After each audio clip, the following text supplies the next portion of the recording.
ಎಲ್ಲರಿಗೂ ನಮಸ್ಕಾರ. ನೋಡ್ತಾರೆ ಆಕಾಶ್ ಬೇಡಿ. ಇವತ್ತಿನ ಕ್ಲಾಸಲ್ಲಿ BA 5ನೇ ಸೆಮಿಸ್ಟರ್ನಲ್ಲಿ ಬರ್ತಕ್ಕಂತಹ ಪೊಲಿಟಿಕಲ್ ಸೈನ್ಸ್ ರಾಜ್ಯಶಾಸ್ತ್ರ DSC 11 ಕರ್ನಾಟಕ ಸರ್ಕಾರ ಮತ್ತು ರಾಜಕೀಯ ಅಂತಕ್ಕಂಥದ್ದು. ಇದರಲ್ಲಿ ಏನಪ್ಪ ಅಂತಂದ್ರೆ ಮೋಸ್ಟ್ ಇಂಪಾರ್ಟೆಂಟ್ ಕ್ವಶನ್ ಆದಂತಹ 10 ಅಂಕದ ಪ್ರಶ್ನೆಗಳು ಯಾವ ರೀತಿಯಾದಂತಹ ಎಕ್ಸಾಮಲ್ಲಿ ಬರ್ಬೋದು ಅಂತಕ್ಕಂಥದ್ದು ನಾವು ಇವತ್ತಿನ ಕ್ಲಾಸಲ್ಲಿ ನಾವು ತಿಳಿದುಕೊಳ್ಳೋಣ ಬನ್ನಿ. ಮೊದಲನೇ ಪ್ರಶ್ನೆ, ಭಾರತದಲ್ಲಿ ರಾಜ್ಯ ರಾಜಕೀಯದ ಸ್ವರೂಪವನ್ನು ವಿವರಿಸಿರಿ. ಭಾರತದಲ್ಲಿ ರಾಜ್ಯ ರಾಜಕೀಯದಂಥ ಸ್ವರೂಪವನ್ನು ವಿವರಿಸಿರಿ. ಎರಡನೇ ಪ್ರಶ್ನೆ, ಮೈಸೂರು ಸಂಸ್ಥಾನದ ರಾಜಕೀಯದಲ್ಲಿ ಮೈಸೂರು ಪ್ರತಿನಿಧಿ ಸಭೆಯ ಪಾತ್ರವನ್ನು ಪರಿಶೀಲಿಸಿರಿ. ಇನ್ನು ಮೂರನೇ ಪ್ರಶ್ನೆ, ರಾಜ್ಯಗಳ ಪುನರ್ ವಿಂಗಡಣೆಯನ್ನು ಚರ್ಚಿಸಿರಿ. ಇನ್ನು ನಾಲ್ಕನೆಯ ಪ್ರಶ್ನೆ, ಕರ್ನಾಟಕದ ಏಕೀಕರಣ ಚಳುವಳಿಯಲ್ಲಿ ಕರ್ನಾಟಕ ವಿದ್ಯಾವರ್ಧಕ ಸಂಘದ ಪಾತ್ರವನ್ನು ಬರೆಯಿರಿ. 5, ಕನ್ನಡ ಭಾಷೆಯ ಶಿಕ್ಷಣಕ್ಕೆ ಚನ್ನಬಸಪ್ಪನವರ ಕೊಡುಗೆಗಳನ್ನು ಬರೆಯಿರಿ. 6, ಸಮಾಜದ ಸಂಕಷ್ಟಗಳಿಗೆ ಚನ್ನಬಸಪ್ಪನವರು ಸ್ಪಂದಿಸಿದ ನಿದರ್ಶನಗಳನ್ನು ಬರೆಯಿರಿ. 7, ಸಿದ್ದಪ್ಪನವರು ಶಿಕ್ಷಣ ಪ್ರೇಮಿ ಹೇಗೆ ಎಂಬುದನ್ನು ಚರ್ಚಿಸಿರಿ. 8, ಆಲೂರು ವೆಂಕಟರಾಯ ಕರ್ನಾಟಕತ್ವದ ಕಾಣಿಕೆಗಳನ್ನು ವಿವರಿಸಿರಿ.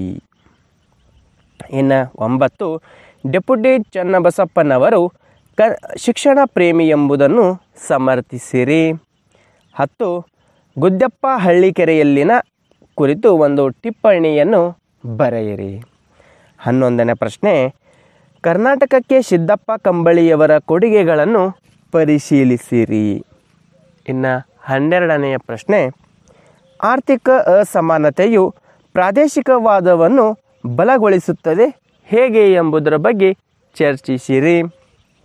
13, ಪ್ರಾದೇಶಿಕವಾದದ ಸಕಾರಾತ್ಮಕವಾದಂಥ ಪರಿಣಾಮಗಳನ್ನು ಬರೆಯಿರಿ. 14, ಪ್ರಾದೇಶಿಕವಾದ ಕುರಿತು ಒಂದು ಟಿಪ್ಪಣಿಯನ್ನು ಬರೆಯಿರಿ.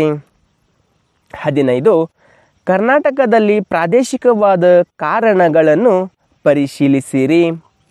16, ನಂಜುಂಡಪ್ಪ ಸಮಿತಿಯ ಕಾರ್ಯಾಚರಣೆಯನ್ನು ಚರ್ಚಿಸಿರಿ. 17, ಕರ್ನಾಟಕದಲ್ಲಿನ ಪ್ರಾದೇಶಿಕ ಅಸಮತೋಲನದ ಸ್ವರೂಪವನ್ನು ವಿವರಿಸಿರಿ.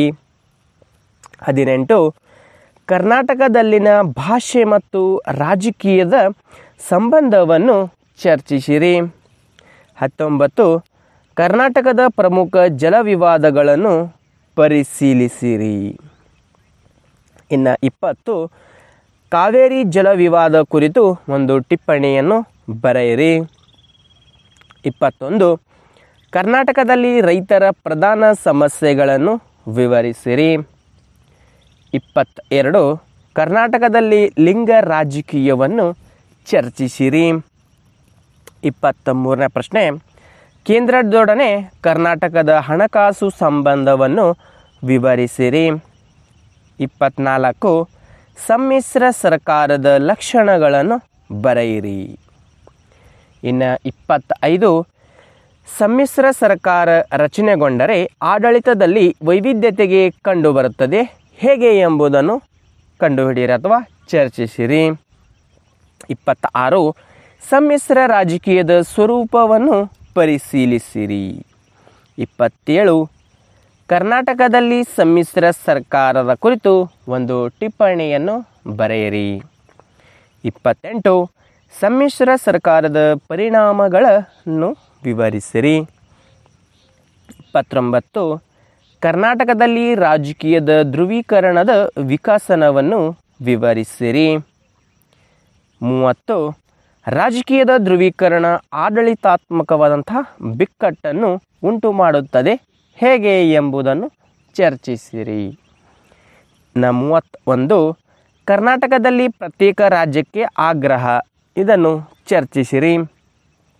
32, ಕರ್ನಾಟಕಕ್ಕೆ 371 ವಿಧಿಯ ಅಡಿಯಲ್ಲಿ ವಿಶೇಷ ಸ್ಥಾನಮಾನಗಳ ಬಗ್ಗೆ ತಿಳಿಸಿರಿ ಅಂತಕ್ಕಂಥ ಇಲ್ಲಿ 32 ಪ್ರಶ್ನೆಗಳೇನಪ್ಪ ಅಂತಂದ್ರೆ ಒಂದು ಕರ್ನಾಟಕ ಸರ್ಕಾರ ಮತ್ತು ರಾಜಕೀಯ ಪೊಲಿಟಿಕಲ್ ಸೈನ್ಸ್ DSC 11ನಲ್ಲಿ ಬರ್ತಕ್ಕಂಥ ಮೋಸ್ಟ್ ಇಂಪಾರ್ಟೆಂಟ್ ಆದಂಥ ಕ್ವಶನ್ಗಳಾದಂಥ 10 ಅಂಕದ ಪ್ರಶ್ನೆಗಳು. ಇದರಲ್ಲಿ ಅಂತಕ್ಕಂಥದ್ದು 32 ಪ್ರಶ್ನೆಗಳಲ್ಲಿ ಏನಪ್ಪ ಅಂತಂದ್ರೆ ಇಲ್ಲಿ ಏನಂದ್ರೆ ಫಿಕ್ಸ್ ಆಗಿ ಬರುವಂಥ ಪ್ರಶ್ನೆಗಳು ಹೆಚ್ಚಾಗಿರ್ತೈತಿ.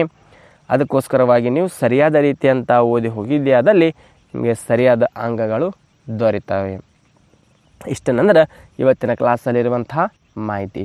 ಇದೇ ರೀತಿ ಪ್ರತಿದಿನ ವೀಡಿಯೋಗಳನ್ನ ನೋಡ್ಬೇಕಾಯ್ತಪ್ಪ ಅಂತಂದ್ರೆ ನಮ್ಮ ಯೂಟ್ಯೂಬ್ ಚಾನಲ್ ಸಬ್ಸ್ಕ್ರೈಬ್ ಮಾಡ್ಕೊರಿ, ಬೆಲ್ಲೈಕನ್ ಪ್ರೆಸ್ ಮಾಡಿ ಜೊತೆಗೆ ಆಲ್ ಅಂತ ಸೆಲೆಕ್ಟ್ ಮಾಡಿದ್ರಪ್ಪ ಅಂತಂದ್ರೆ ನಾವು ಪ್ರತಿದಿನ ಹಾಕೋ ವಿಡಿಯೋ ನೋಟಿಫಿಕೇಶನ್ ತಲುಪುತ್ತದೆ ಅಂತ ಹೇಳ್ತಾ 5ನೇ ಸೆಮಿಸ್ಟರ್ದು ಯಾವುದಾದ್ರೂ ನೋಟ್ಸ್ಗಳು PDF ನಿಮಗೆ ಬೇಕಾಯ್ತಪ್ಪ ಅಂತಂದ್ರೆ ಕೆಳಗೆ ಡಿಸ್ಕ್ರಿಪ್ಷನ್ ಟೆಲಿಗ್ರಾಮ್ ಲಿಂಕ್ ಹಾಕಿರ್ತೇವೆ, ಅಲ್ಲಿ ಹೋಗಿ ಜಾಯ್ನ್ ಇದ್ರಪ್ಪ ಅಂತಂದ್ರೆ ನಿಮಗೆ ಬೇಕಾಗೋ ನೋಟ್ಸ್ಗಳು PDF ದೊರೀತಾವೆ ಅಂತ ಹೇಳ್ತಾ ಇವತ್ತಿನ ಕ್ಲಾಸ್ ಮುಗಿಸ್ತಾ ಇದ್ದೀವಿ. ಮತ್ತೆ ಮುಂದಿನ ಭಾಗದಲ್ಲಿ ಭೇಟಿಯಾಗೋಣ. ಧನ್ಯವಾದ.